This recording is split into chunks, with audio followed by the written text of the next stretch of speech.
Hello. It has been a while. I'm going to play Stanley Parable, but my mic is terrible, so I'm just not going to be speaking. Enjoy thine video. I'm also not going to edit this for the raw experience. Have you played the Stanley Parable before? No, I haven't. I usually don't mess with brightness. Please enter the current time. Where's my phone? Current time is 6.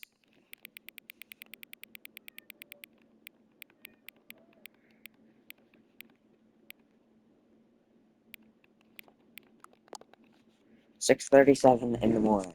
Yes, it is early, and I just woke up. Note, accessibility settings can be accessed from the main menu.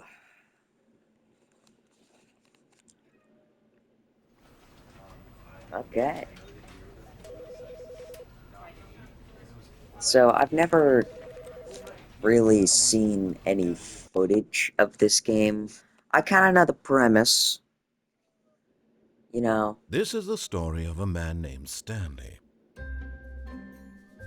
Stanley worked for a company in a big building where he was employee number 427. Employee number 427's job was simple. He sat at his desk in room 427 and he pushed buttons on a keyboard. Orders came to him through a monitor on his desk, telling him what buttons to push, how long to push them, and in what order.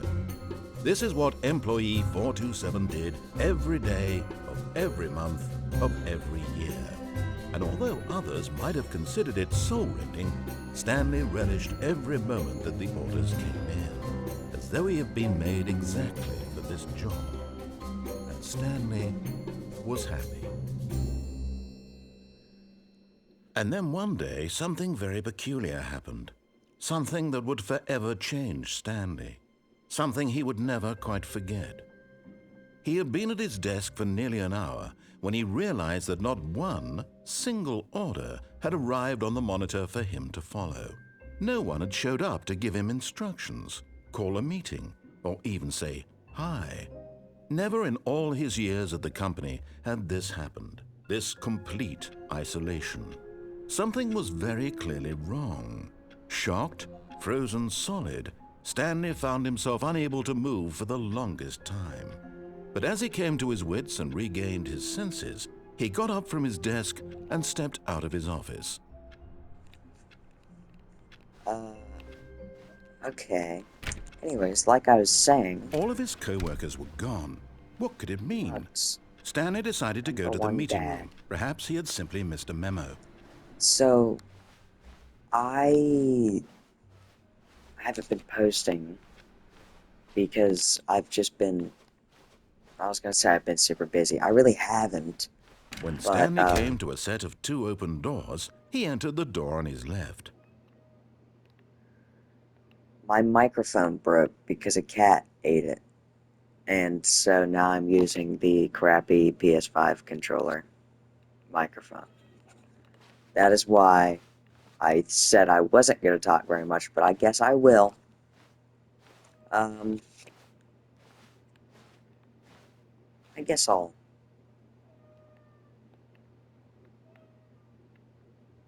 I guess I'll listen.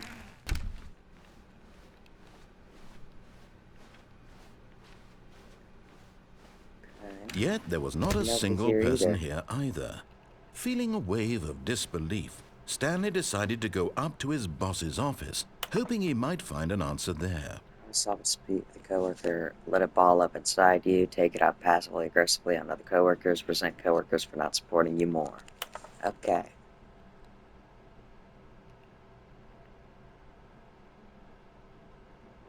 Ties free to play.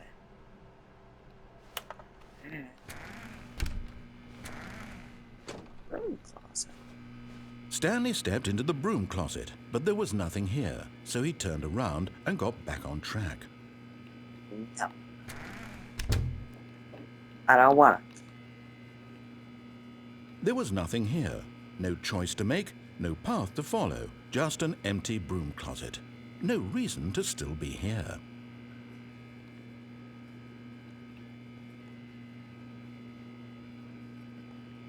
It was baffling that Stanley was still just sitting in the broom closet.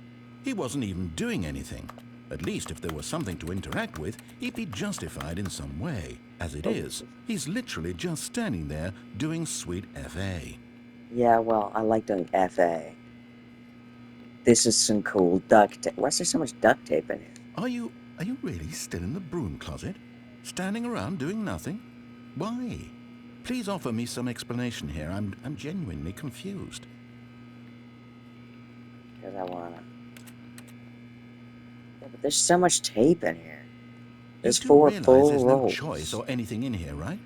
If I'd said Stanley walked past the broom closet, at least you would have had a reason for exploring it to find out. But it didn't even occur to me because literally this closet is of absolutely no significance to the story whatsoever. I never would have thought to mention it. I don't believe you. Maybe to you this is somehow its own branching path. Maybe when you go talk about this with your friends, you'll say, "Oh, did you get the broom closet ending? The broom closet ending was my favorite." I hope your friends find this concerning. Marco probably will, and Declan will think I'm really stupid for sitting Stanley in was the fat broom and ugly closet. and really, really stupid. What? He probably only got the job because of a family connection. That's how stupid he is. That or with drug money. Also, My Stanley is feelings are addicted to hurt. drugs and hookers. No. No, I'm not.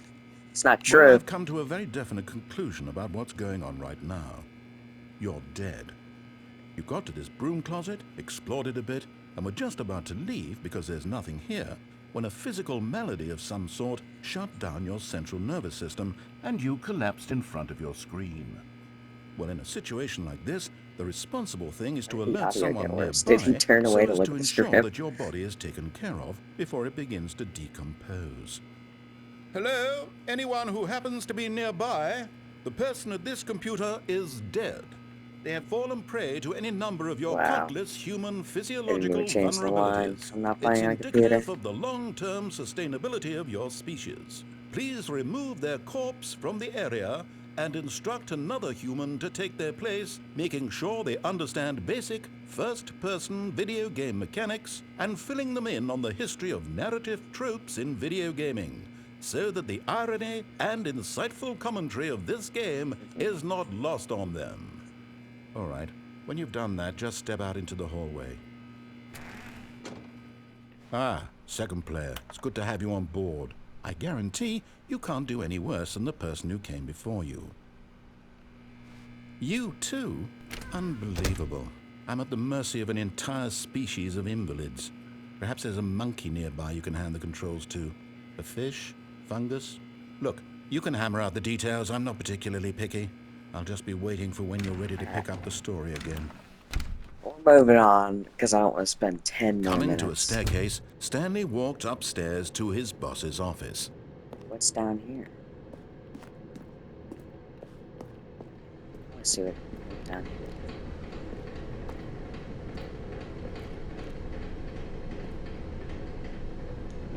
Hi, lady.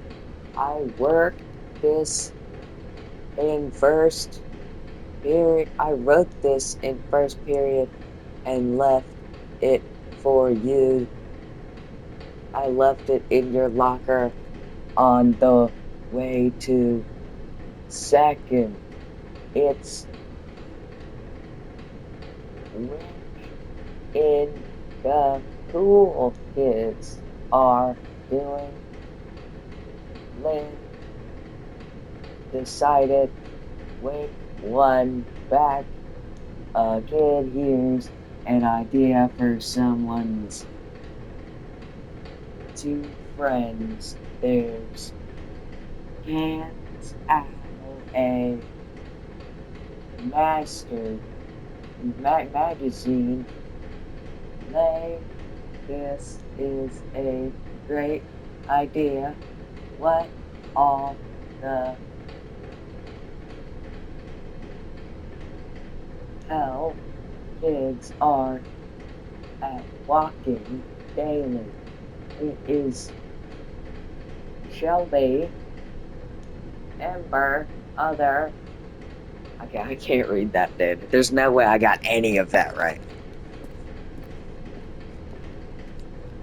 But Stanley just couldn't do it.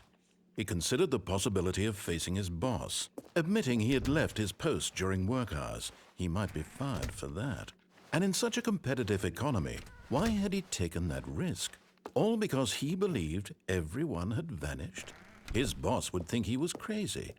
And then something occurred to Stanley. Maybe, he thought to himself, maybe I am crazy. All of my co-workers blinking mysteriously out of existence in a single moment So for yeah, it's no reason at definitely. all? None of it made any logical sense. And as Stanley pondered this, he began to make other strange observations. For example, why couldn't he see his feet Where's when my he feet? looked down? Where's my feet? Why did doors close automatically behind him wherever he went? And for that matter, these rooms were starting to look pretty familiar. Were they simply repeating? No, Stanley said to himself, this is all too strange. This can't be real. And at last, he came to the conclusion that had been on the tip of his tongue. He just hadn't found the words for it. I'm dreaming, he yelled. This is all a dream.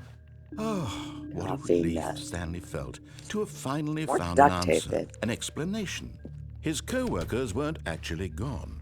He wasn't going to lose his job. He wasn't crazy after all. And he thought to himself, I suppose I'll wake up soon. I'll have to go back to my boring real-life job pushing buttons. I may as well enjoy this while I'm still lucid. So, he imagined himself flying and began to gently float above the ground. Then he imagined himself soaring through space on a magical starfield, and it too appeared. It was so much fun, and Stanley marveled that he had still not woken up. How was he remaining so lucid? And then perhaps the strangest question of them all entered Stanley's head. One he was amazed he hadn't asked himself sooner. Why is there a voice in my head dictating everything that I'm doing and thinking? Now the voice was describing itself being considered by Stanley, who found it particularly strange. I'm dreaming about a voice describing me, thinking about how it's describing my thoughts, he thought. And while he thought it all very odd and wondered if this voice spoke to all people in their dreams, the truth was that, of course, this was not a dream. How could it be? Was Stanley simply deceiving himself, believing that if he's asleep, he doesn't have to take responsibility for himself? Stanley is as awake right now as he's ever been in his life. Now, hearing the voice speak these words was quite a shock to Stanley. After all, he knew for certain, beyond a doubt, that this was in fact a dream. Did the voice not see him float and make the magical stars just a moment ago? How else would the voice explain all that? This voice was a part of himself too. Surely, if he could just... He would prove it. He would prove that he was in control, that this was a dream. So he closed his eyes gently, and he invited himself to wake up. He felt the cool weight of the blanket on his skin, the press of the mattress on his back, the fresh air of a world outside this one. Let me wake up, he thought to himself. I'm through with this dream. I wish it to be over. Let me go back to my job. Let me continue pushing the buttons. Please, it's all I want. I want my apartment, and my wife, and my job. All I want is my life exactly the way it's always been. My life is normal. I am normal. Everything will be fine. I am okay.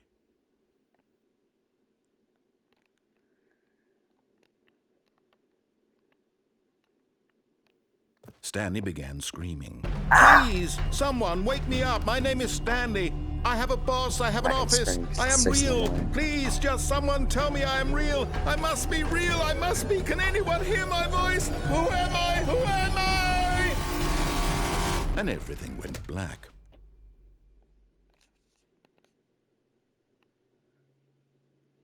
This is the story of a woman named Mariella. What?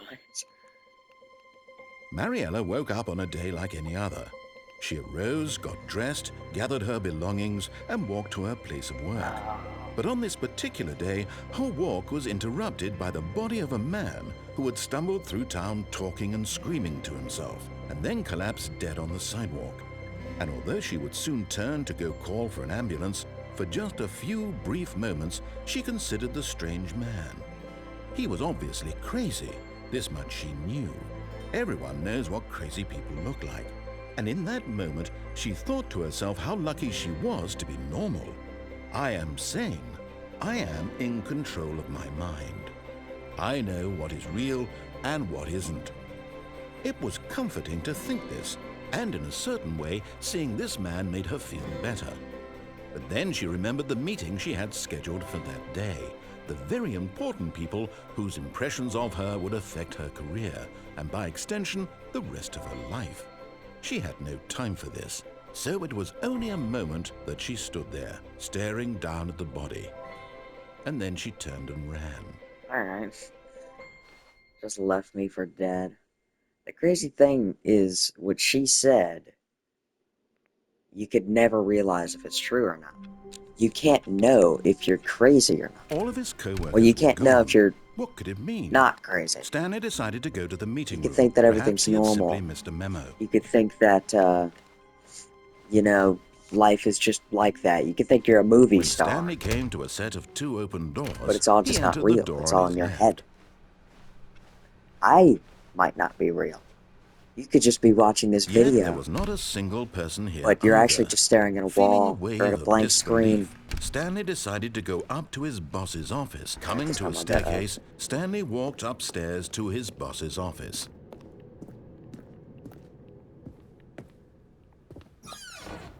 Bathroom. To be rich, is it a crime to make? Is it a crime to commit crimes? Isn't it rich? What a life it would be to have a pick just one. What the fuck does that mean? Ooh, lotion. Moisturizer.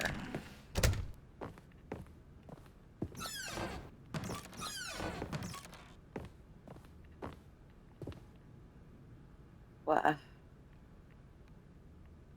That's depressing.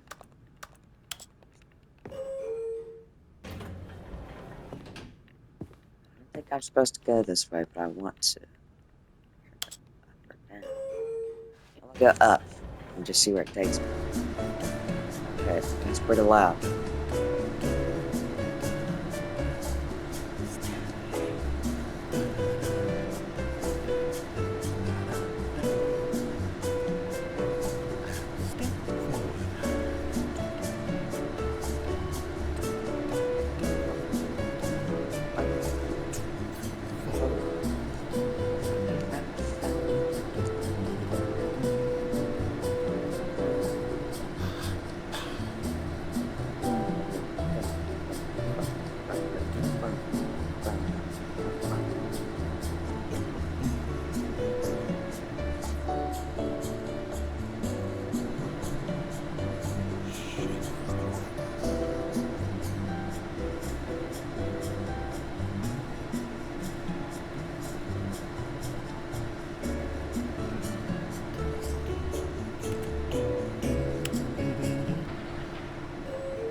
Are you...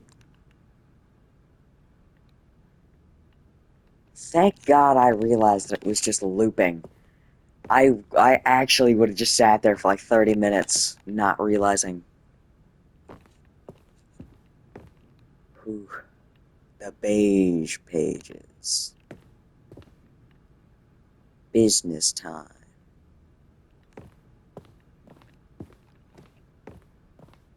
Stepping into his manager's office, Stanley was once again stunned to discover not an indication of any human life. Shocked, unraveled, Stanley wondered in disbelief who orchestrated this, what dark secret was being held from him. What he could not have known was that the keypad behind the boss's fireplace in his desk office. guarded the terrible truth that his boss had been keeping from him. and so the boss had assigned it an extra secret PIN number, 2845. But of course, Stanley couldn't possibly have known this. Yet incredibly, by simply pushing random buttons on the keypad, Stanley happened to input the correct code by sheer luck. Amazing. He stepped into the newly opened passageway. No wonder there was a, it's not even a real fireplace. It's just the roof. Somebody's gonna be stupid enough to use that and just die.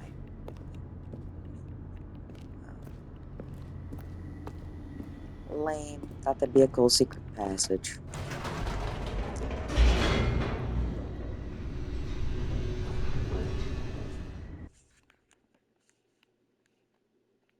Descending deeper into the building, Stanley realized he felt a bit peculiar.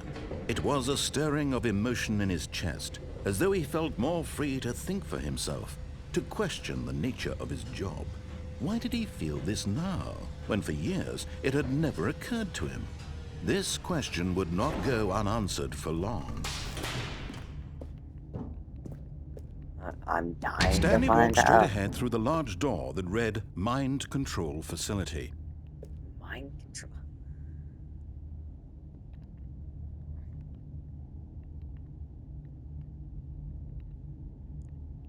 Alright, I'm going home. I gotta eat some Pop-Tarts. Although this passageway had the word escape written on it, the truth was that at the end of this hall, Stanley would meet his violent death.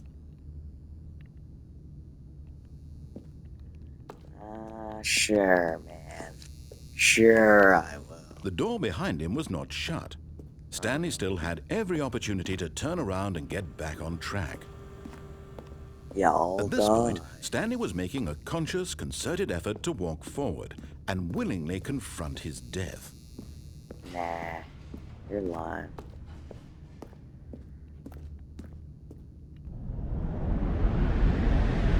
I just killed myself. No.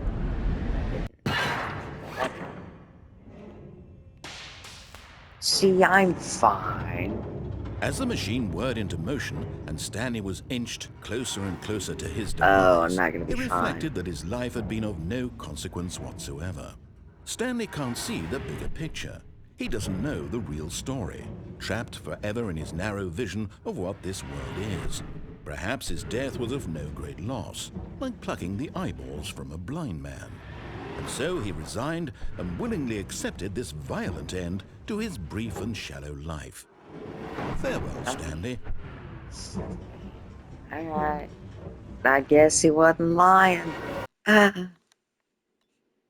"Farewell, Stanley," cried the narrator, as Stanley was led helplessly into the enormous metal jaws. In a single visceral instant, Stanley was obliterated as the machine crushed every bone in his body, killing him instantly.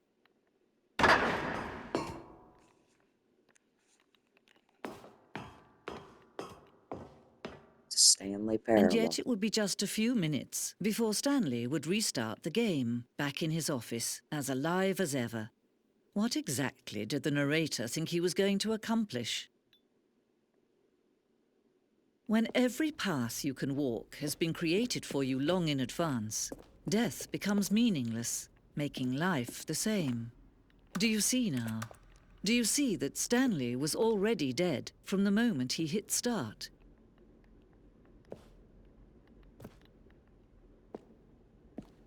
Yeah, because that's my office. Okay. The office. 1, 2, 3. Okay. It's this one.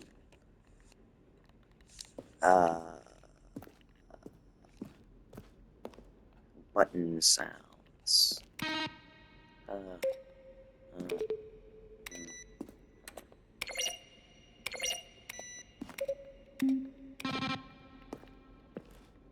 Okay. Office computers. Installing Chart Pro. Employee database. And then solitaire. Okay. What now? Do I just explore this base?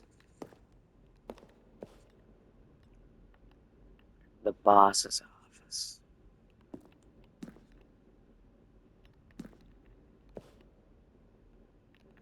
Alrighty then. Office clock. What's over here? The lounge. Underground. Plausible to you? Now then, this elevator for sure would get him right back on track to where he was supposed to be in the story. Stanley pushed the orange lever. 30 separate times over the 2 years of development. These are clips from early takes that were not used in the final game. Stanley stood on the snow. Stanley walked over the bridge. Alrighty then.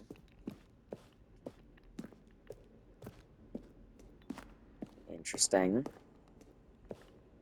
I mean, I know that every game has to do that, record lines more than once, but this was the very first incarnation of the freedom ending, the game's alpha. Okay. Countdown desk. One of the desks from an early version of the countdown ending. What is the countdown ending? Freedom ending. This is the freedom ending as it existed in beta. Okay. Countdown room. An early version of the countdown room. Okay.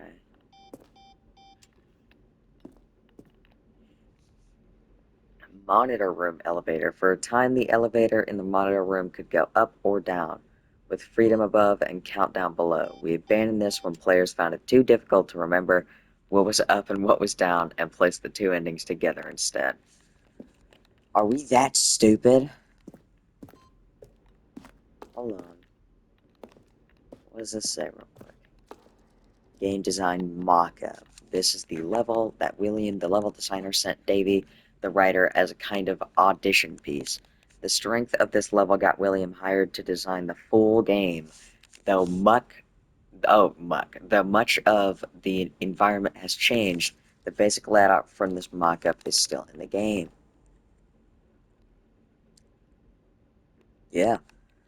Gee, they did a really good job. I know this game is old. I am playing the Ultra Deluxe, but I could tell that they're still using the same assets to, keep the flavor Oh, of look the at OG these Stanley. two. How they wish to destroy one another. How they wish to control one another. How they both wish to be free.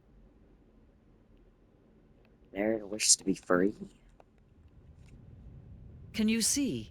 Can you see how much they need one another? No, perhaps not. Sometimes these things cannot be seen.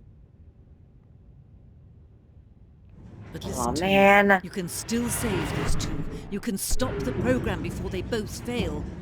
Turn off your PlayStation. There's no other way to beat this game. As long as you move forward, you'll be walking someone else's path. Stop now and it'll be your only true choice. Whatever you do, choose it. Don't let time choose for you. I'm not closing my PlayStation. I kind of wish I closed my PlayStation now.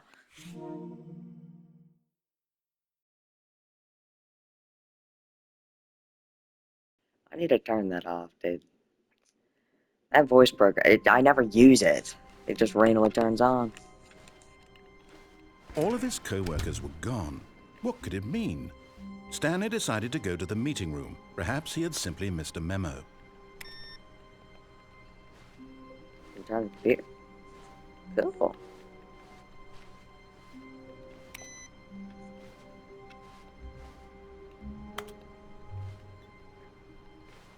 Hold on.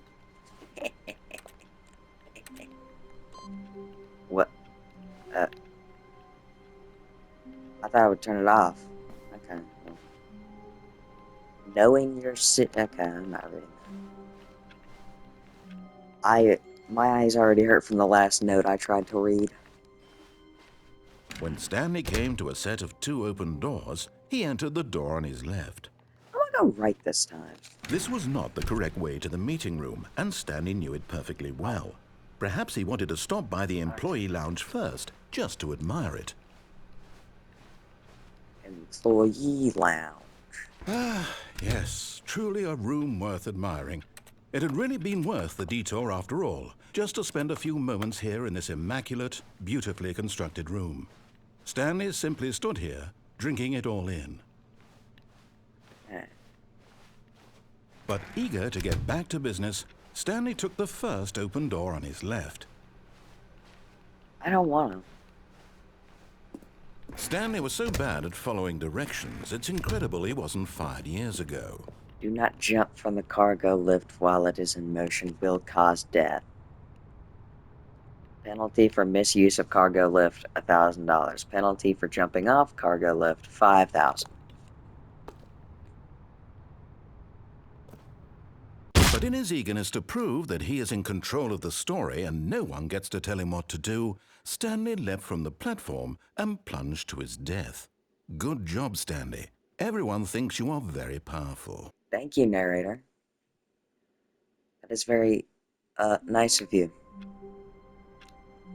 Okay, well, recording's already 30 minutes long. And I don't even know if I could post it without editing it. So I'm going to end here on a high note, Stanley murdering himself. Thank you all for watching, and I will see you next time.